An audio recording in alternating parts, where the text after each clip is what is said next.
Hey, welcome to Reading the Word with Luther for May 8th. I want to read to you today from the first chapter of James, verse 18 in the Revised Standard Version.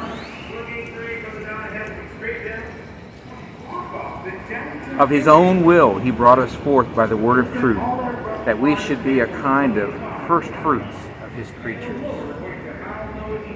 Luther writes about that verse 18, saying that the best thing Christ has sent us from on high is sonship. He brought us forth, made us his children or heirs. We are truly called children born of God. But how are we born? Through the word of truth, or the true word. By this statement, James makes a far-reaching thrust at all factions and sects. They also have a word and boast much of their doctrine, but theirs is not the word of truth, whereby men are made children of God.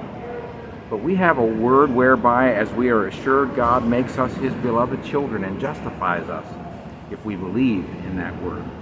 He justifies us not through works or laws. The Christian must derive his sonship from his birth. The disciples of Moses and all workmongers would effect it by commandments, extorting a work here and a work there, and effecting nothing.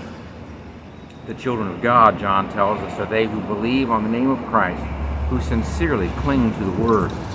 They are children who cleave to the message that through Christ God forgives their sins and receives them into his favor, who adhere to this promise in all temptations, afflictions, and trouble.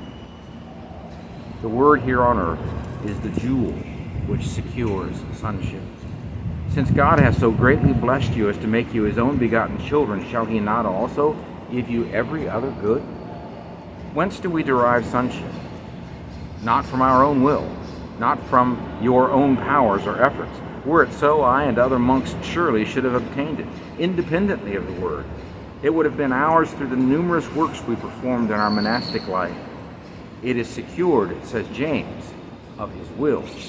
It never entered into the thought of man that we should in this way be made children of God.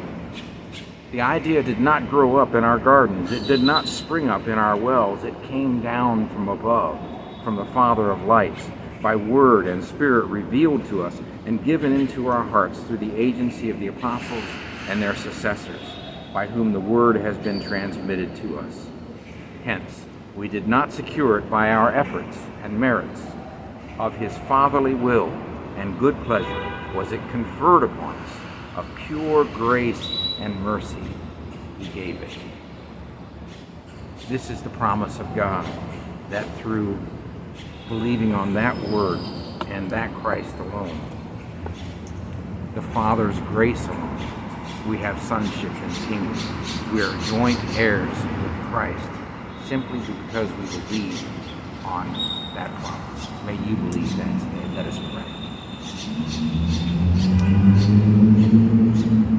Lord Jesus, on this last night in San Antonio, before we travel back tomorrow, I ask that you would bless all the hearers of this proclaimed word with the grace that they might believe, that they might have faith, despite themselves, and for the sake of Christ alone.